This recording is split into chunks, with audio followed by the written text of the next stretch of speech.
आज हम डिस्कस कर रहे हैं इकोनॉमिक सर्वे 2026 जो कि मिनिस्ट्री ऑफ फाइनेंस की एक एनुअल फ्लैगशिप रिपोर्ट होती है। इसे चीफ इकोनॉमिक एडवाइजर की टीम तैयार करती है। तो आप इससे क्या समझते हैं तो आप जानते हैं। तो इसमें बेसिकली दो काम होते हैं। पहला काम क्या होता है कि ये पिछले साल की इकोनॉमी की डिटेल एनालिसिस प्रोवाइड कराता है और साथ ही साथ आने वाले जो बजट के लिए डायरेक्शन भी सेट करता है। इसमें हम देखते हैं कि आने वाले साल में जो भी आपकी जो आने फ्यूचर रहेगा उसमें हम क्या क्या हम अपनी इकोनॉमी को अपग्रेड करने के लिए क्या क्या कर सकते हैं, क्या क्या है। तो ये सुपर इंपॉर्टेंट रहता है यूपीएससी और आपका कोई भी अगर आप पीसीएस का एग्जाम दे रहे हो, क्योंकि इसमें प्रीलिम्स में डायरेक्ट फैक्चुअल क्वेश्चन आ सकते हैं और मेंस में एनालिटिकल स्टेटमेंट का यूज होता है। तो इसको वन बाय वन हम समझते हैं। तो लेट्स स्टार्ट। सबसे पहले हमारा चैप्टर है चैप्टर 1, जिसमें हम देखेंगे state of economic growth with stability. तो ये हमारा इसका टैगलाइन है। तो चाहिए या कुछ भी हो, लेकिन हमें जो है ये याद रखना है कि हमारा जो उसका जो लेबल है वो है ग्रोथ विद स्टेबिलिटी। तो सबसे इंपॉर्टेंट टॉपिक इसमें हम शुरू कर रहे हैं इंडिया की ग्रोथ स्टोरी के लिए। तो हमारा जो रियल जीडीपी ग्रोथ इसमें किया है कि एस्टिमेट कितना रहेगा इंडिया की ग्रोथ का, वो है 7.4% जो आपका जीडीपी है। और अगर जीवे की ग्रोथ की बात करूँ तो वो इन्होंने बताया है कि 7.3% रहेगा, 7.3%। तो अब इसमें पर्टिकुलरली इसका मीनिंग क्या हुआ है, मतलब इंडिया जो है एक फास्टेस्ट ग्रोइंग मेजर इकोनॉमी में टॉप प्लेयर में से है। तो अगर मैं मीडियम टर्म की आउटलुक की बात करूं तो मीडियम टर्म में इसकी जो पोटेंशियल ग्रोथ बताई जा रही है वो है 7% के आसपास। और अगर मैं 2027 की बात करूं फाइनेंशियल ईयर की, तो इसकी जो प्रोजेक्शन बताई जा रही है वो बताई जा रही है 6.8 से लेके 7.2% तक। तो ये बताता है कि हमारी इकोनॉमी स्टेबल है और एक प्रेडिक्टेबल पाथ पर चल रही है। अगर मैं वही बात करूं इकोनॉमिक ड्राइवर्स की, ग्रोथ ड्राइवर्स की बात करूं कि हमारे कौन कौन से ड्राइवर्स हैं, मतलब जिसने हमारी इकोनॉमी को इतना आगे लेके गया है, तो सबसे पहले इंपॉर्टेंट आता है आपकी डोमेस्टिक डिमांड जो है वो बहुत ही स्ट्रांग है।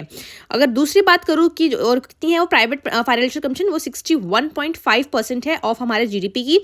और साथ ही साथ अगर मैं बात करती हूँ कि हमारी इन्वेस्टमेंट साइकिल जो कि रिकवर हो रही है, ठीक है, तो उसमें जो हमारा जीएफसीएफ ग्रोथ है वो है 7.8%, वो भी पॉजिटिव में। दूसरी बात करूँ मैं गवर्नमेंट का कैपिटल एक्सपेंडिचर जो है वो ज़्यादा कहाँ पे हम खर्च कर रहे हैं अपने इन्वेस्टमेंट को, हम रोड्स बनाने में, रेलवेज में, एयरपोर्ट्स में, डिफेंस में और मैन्युफैक्चरिंग में कर रहे हैं। तो हमारा कैपिटल एक्सपेंडिचर इन जगह ज़्यादा लग रहा है। तो इसमें भी अगेन हम एसेट्स को प्रोड्यूस कर रहे हैं। तो ये हमारा इसमें बहुत इंपॉर्टेंट रोल प्ले करता है। नेक्स्ट अगर मैं बात करूँ तो हमें एक चीज़ इसमें प्रीवियस चैप्टर में हमें याद रखनी है कि इंडिया की जो ग्रोथ है वो ड्रिवन किससे हो रही है, कंजम्पशन से, कैपिटल एक्सपेंडिचर जिसे हम कैपेक्स बोलते हैं, और साथ में स्टेबिलिटी। ठीक है, तो अब हम बात करते हैं चैप्टर 2 की, जो कि बात करता है fiscal development and public finance के बारे में। अब हम बात करते हैं कि सरकार की इनकम और एक्सपेंडिचर की। बेसिकली इस पर्टिकुलर चैप्टर में हम बात कर रहे हैं कि सरकार की इनकम कहाँ से हो रही है और कहाँ पे सरकार जो है आपका जो गवर्नमेंट है वो एक्सपेंडिचर कर रही है।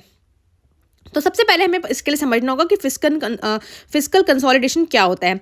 फिस्कल कंसोलिडेशन का मतलब है कि सरकार के खर्चों को डिसिप्लिन में लाना और उसकी जो कमियां हैं, उसको जो खर्चे बहुत एक्स्ट्रा हो रहे हैं उसको डिफिसिट्स को धीरे धीरे कम करना। तो सिंपल वर्ड्स में अगर मैं बोलूँ कि गवर्नमेंट ट्राई कर रही है कि अपने फिस्कल डेफिसिट को कम करना, अपने रेवेन्यू डेफिसिट को कम करना और पब्लिक डेप्ट को, जो पब्लिक कर्जा है उसको कम करना, और साथ ही साथ हमारी जो फाइनेंशियल हेल्थ है उसको इम्प्रूव करना। तो फिस्कल कंसोलिडेशन करना क्यों ज़रूरी है। इमेजिन करो कि अगर आप एक घर में लोन लेकर खर्चा कर रहे हो और अगर लोन कंट्रोल में नहीं होगा तो आपके घर की इकोनॉमी क्राइसिस में आ जाएगी। बिल्कुल वैसे ही सरकार में भी ऐसा ही होता है।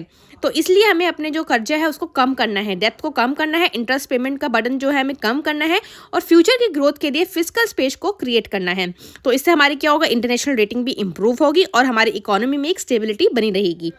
तो इसलिए ये बहुत ज़रूरी है। तो हमारा जो फिस्कल जो डिसिप्लिन है अगर हम बात करें उसकी, तो फिस्कल डिसिप्लिन करने के लिए गवर्नमेंट जो है आपका एक क्रेडिबल फिस्कल कंसोलिडेशन फॉलो कर रही है, जिसमें हमारा जो फिस्कल डिफिसिट टारगेट जो है वो हमारा टारगेट कि हमें कम करना है, कितना मेंटेन करना है जीडीपी का, तो वो है आपका 4.4% ऑफ जीडीपी। ये हमारा टारगेट है 2025-26 का। तो अगर रिवेन्यू ट्रेंड जो कि मैं बात करूँ कि रिवेन्यू है, तो हमारा जो रिवेन्यू रिसिप्ट्स हैं, जो हमारे रिवेन्यू रिसिप्ट्स है वो बढ़ रहे हैं। ठीक है, हमारा जीएसटी बायोंट हो रहा है और डायरेक्ट टैक्स कलेक्शन जो है हमारा स्ट्रांग हो रहा है। जो बायोंसी का मतलब होता है कि टैक्स में ग्रोथ हो रही है फास्टर देन द जीडीपी।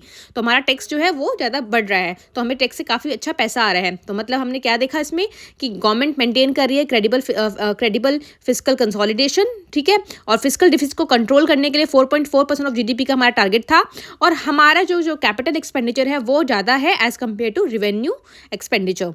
तो ये बहुत ही अच्छी बात है।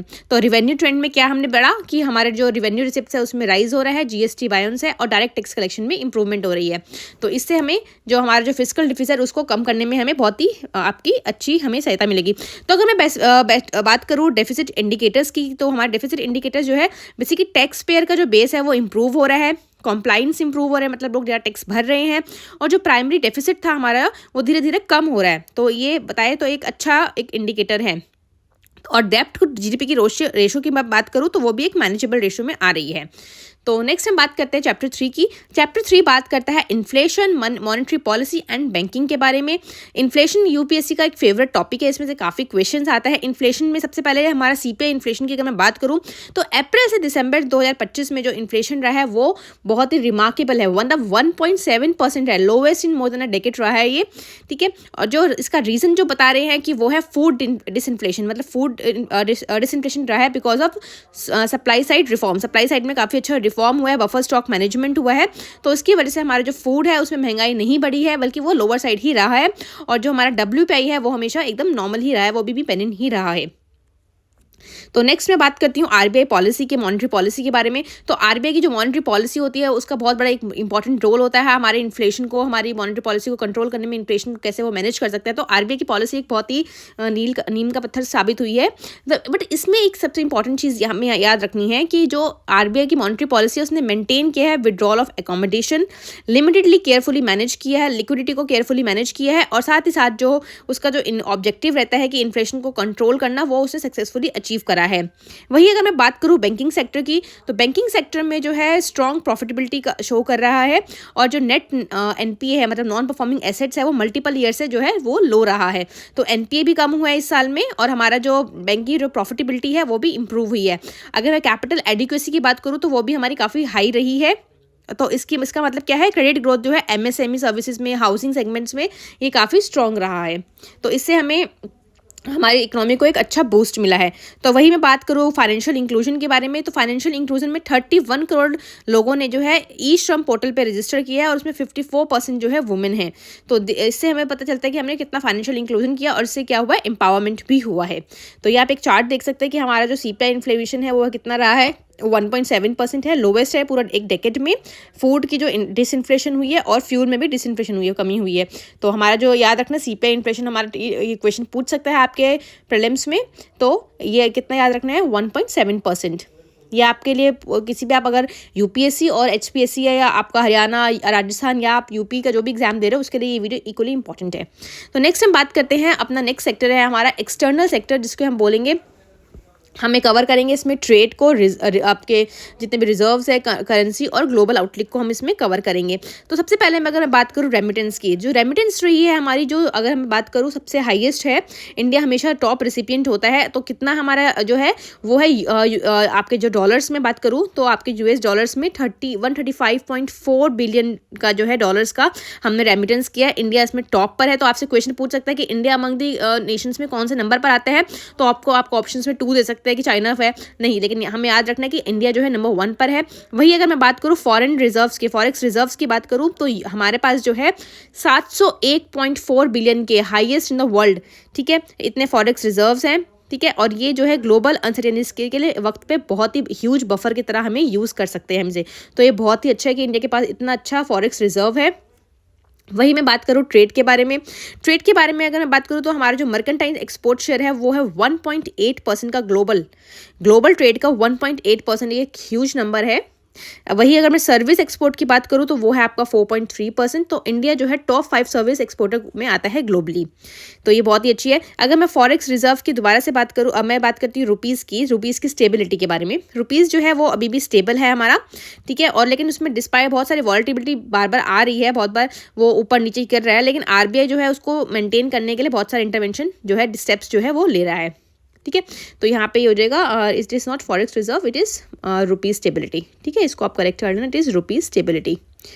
नेक्स्ट हम बात करते हैं अपना नेक्स्ट चैप्टर जिसमें हम बात करेंगे बहुत सारे अलग अलग सेक्टर्स के बारे में, जिसमें सबसे पहले हम बात करते हैं अपना एग्रीकल्चर के बारे में। तो हमारा जो एग्रीकल्चर है उसमें हमारा जो देखेंगे एक ये यहाँ पर एक स्ट्रक्चरल शिफ्ट का टॉपिक है। बेसिकली स्ट्रक्चरल शिफ्ट क्यों हुआ है, एक हिस्टोरिक चेंज हुआ है कि जो हमारा जो हॉर्टिकल्चर का जो आउटपुट है वो काफ़ी ज़्यादा आ गया है as compare to food grain output. तो और हमारा जो फूड ग्रेन आउटपुट है, प्रोडक्शन है, वो कितना है 3577 जो है LMT का। तो ये बहुत बड़ा अमाउंट है अपने आप में ही। तो इतना 3577 LMT का हमने फूड ग्रेन प्रोडक्शन किया है। और जो हिस्टोरिकल मूव है कि हमारा हॉर्टिकल्चर ने जो पीछे छोड़ दिया हमारे फूड ग्रेन प्रोडक्शन को, तो ये बहुत ही अच्छा मैसिव मूव है। इसमें एक स्ट्रक्चरल शिफ्ट देखने को मिला है। अगर मैं वही पॉलिसी फोकस की बात करूँ तो हमने जो ज़्यादा इम्फोसाइज किया था डाइवर्सिफिकेशन पर, प्रोडक्टिविटी पर, इरीगेशन पर और डिजिटल फार्मिंग पर, जैसे कि इससे हमारी प्रोडक्टिविटी को काफ़ी एनहांसमेंट हुई है। अगर मैं वही नेक्स्ट सेक्टर की बात करूँ, एग्रीकल्चर को देख ले, तो हमारा एग्रीकल्चर का जो हमें देखना है कि एग्रीकल्चर का हमारा जो आउटपुट है वो कितना है, हमें याद रखना फूड ग्रेन में हमने कितना किया है 3577 मिलियन टन। फोकस किस पे रहा है हमारा, एग्रीकल्चरल चेन्स पे, इरिगेशन पे, डिजिटल फार्मिंग पे और FPOs पे, ये हमारा आउटपुट इसमें रहा है।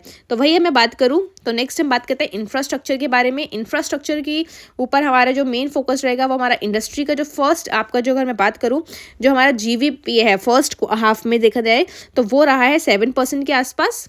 वहीं अगर मैं बात करूँ मैन्युफैक्चरिंग रिकवरी के बारे में तो हमारी LPI जो स्कीम्स हैं, हमारी PLI स्कीम्स जो है PLI स्कीम्स ने काफ़ी अच्छा सपोर्ट किया है इसमें पुश करने में हमें बहुत हेल्प की है। जैसे आपके स्टील है, सीमेंट है, ऑटोमोबाइल प्रोडक्शन है, इन्होंने काफ़ी हाई रिकॉर्ड्स मेंटेन किया है। वही अगर मैं बात करूँ हमारे इंडस्ट्रीज़ के बारे में, ये हमारा इंफ्रास्ट्रक्चर का था। अब हम बात करते हैं इंडस्ट्रीज़ में रेलवे ने बहुत ही सक्सेसफुली जो है इलेक्ट्रीफाइड कर चुके हैं 99.1% इलेक्ट्रिक। इंडिया जो है third largest domestic aviation market बन चुका है। मैसिव एक्सपेंशन हुआ है पोर्ट्स में, आपके लॉजिस्टिक कॉरिडोर्स में और ग्रीन एनर्जी में। तो इसमें याद रखना इंफ्रास्ट्रक्चर स्पेंडिंग जो है आपके बहुत सारे GDP मल्टीप्लायर इफेक्ट देती है और उससे हमारा इन टर्म्स जो है क्या होता है, ग्रोथ होती है। तो हम देख सकते हैं इससे एक इंडस्ट्री में हमारी कितनी हुई, GDP पे ग्रोथ कितनी है 7% फर्स्ट हाफ क्वार्टर में होगी थी फाइनेंशियल ईयर, उसमें हमने नोट की है। तो इसको पुश किसने किया, मेजरली कितने PLI स्कीम ने किया है। और रिकॉर्ड हाई किसमें आया है आपका, स्टील में, सीमेंट में और ऑटोमोबाइल प्रोडक्शन में। इंफ्रास्ट्रक्चर की मैं बात करूँ तो रेलवे ने 99.91% जो है इलेक्ट्रीफाइड हो गया। इंडिया जो है थर्ड लार्जेस्ट एविएशन मार्केट बन चुकी है। तो ये आपको याद रखना है इसमें इंपॉर्टेंट पॉइंट। अब हम बात करते हैं अपना नेक्स्ट चैप्टर जिसमें हम बात करेंगे human development and social sector में। सबसे पहले हम बात करेंगे एजुकेशन के बारे में। एजुकेशन में अगर हम GER प्राइमरी की बात करें तो वो 19.9% है, सेकेंडरी की बात करें तो वो 78.7% है। जो हमारा नेशनल एजुकेशन पॉलिसी है उसने काफ़ी अच्छे आउटकम्स दिए हैं। तो और उसी के साथ साथ बहुत सारे इंस्टीट्यूशंस में एक्सपेंशन भी हुई है जिसमें हमारे IIT IIMs और एम्स का बहुत सारे बने हैं। तो याद रखना प्राइमरी कितना है, GER हमारा कितना है 90.9% और हमारा सेकेंडरी कितना है 78.7%। और इसमें सबसे ज़्यादा मेन कंट्रीब्यूशन किसने प्ले किया है, वो आपका NEP ने। NEP क्या है, नेशनल एजुकेशन पॉलिसी जो आई थी आपकी, उसने बहुत अच्छा रोल प्ले किया है। वही अगर मैं हेल्थ की बात करूँ तो हेल्थ में जो है IMR मतलब इन्फेंट मोर्टेलिटी रेट जो है काफ़ी डिक्लाइन हुआ है 25 पर। और MMR की जो मैं बात करूँ मैटरनल मोर्टेलिटी रेट जो है वो मेजर डिक्लाइन हुआ है एज़ कम्पेयर टू 1990 का जो हमारा डाटा है उसके अकॉर्डिंगली काफ़ी डिक्लाइन हुआ है। मैटरनल मोर्टेलिटी डेथ रेट जो है वो भी काफ़ी कम हुआ है। तो इसमें जो है अगर मैं बात करूँ अब बात करते हैं अपने नेक्स्ट एम्प्लॉयमेंट के बारे में। एम्प्लॉयमेंट में अगर मैं बात करूँ जो सेकंड क्वार्टर था फाइनेंशियल ईयर का तो उसमें जो है 56.2 करोड़ को देखने का मिला है आप हमें एस्टिमेट। और 8.7 लाख जो है जॉब जो है एडिड हुई है अकेले ही आपके सेकेंड क्वार्टर में। अगर ई श्रम रजिस्ट्रेशन में मैंने आपको बताया था पिछले वाले भी 31 करोड़ लोगों ने किया है और उसमें वुमेन पार्टिसिपेशन है 54%। तो इसे एक काफ़ी अच्छा इंप्रूवमेंट है। अगर मैं बात करूँ पॉवर्टी में तो हमारा जो मल्टी डायमेंशनल पॉवर्टी इंडेक्स है वो जो है कहाँ पर पहुँचा है 55.3% पे।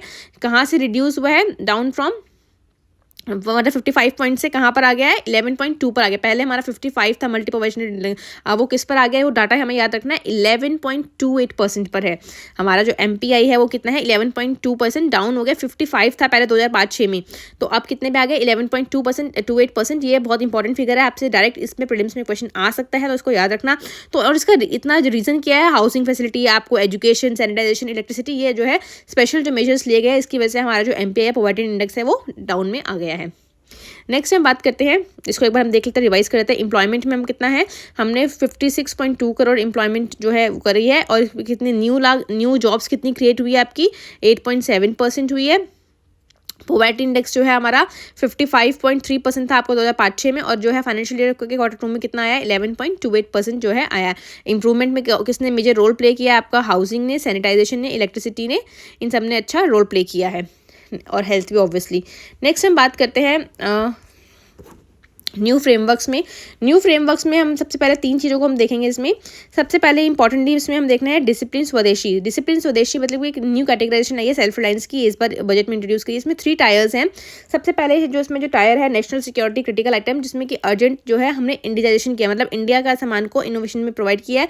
हाई पे ऑफ मैन्युफैक्चरिंग किया, मतलब अपने मैन्युफैक्चरिंग को हाई पे ऑफ दिया है। इकोनॉमिकली फिजिबल सेक्टर्स बनाए हैं और ग्लोबल कॉम्पिटिटिव सेक्टर्स बनाए हैं, जिसमें मैन्युफैक्चरिंग को फोकस किया है। तो मतलब हमने क्या किया है, अर्जेंट इंडिजाइजेशन, मतलब हमने जितने भी हमें अपने डिफेंस की बात करूँ तो हमने अपने खुद के प्रोडक्ट्स बनाने स्टार्ट करे हैं। जो मैन्युफैक्चरिंग सेक्टर है उसको हमने बूस्ट किया है, और ग्लोबल जो है कॉम्पिटिटिव इंडेक्स में हमने मैन्युफैक्चरिंग को और बूस्ट किया है। तो अगर हम नेक्स्ट में बात करूँ, नेक्स्ट इसमें हम देखेंगे इनोवेशन एंड टेक्नोलॉजी के बारे में। इनोवेशन एंड टेक्नोलॉजी में जो है इंडिया जो है ग्लोबल इनोवेशन इंडेक्स रैंक में 38 आया है। ये आपसे डायरेक्ट एग्जाम में पूछ सकते हैं कि कितनी रैंक है इंडिया की, 38 है ये जो है। और सबसे इंपॉर्टेंटली हमने अपने जो डिपार्टमेंट्स है, अपने स्कूल्स वगैरह में आर्टिफिशियल इंटेलिजेंस का चैप्टर जो है इंट्रोड्यूस किया है, डेडिकेटेड चैप्टर इसमें इंट्रोड्यूस किया है। तो ये फर्स्ट टाइम अपने आप में हुआ है, फर्स्ट एवर, ठीक है। तो आर्टिफिशियल इंटेलिजेंस को हम इम्प्रूव करा रहे हैं, उसको स्कूल्स में इंडल्ज करा रहे हैं, तो बच्चों को पढ़ा रहे हैं, तो हमें artificial intelligence as a subject भी पढ़ाया जा रहा है।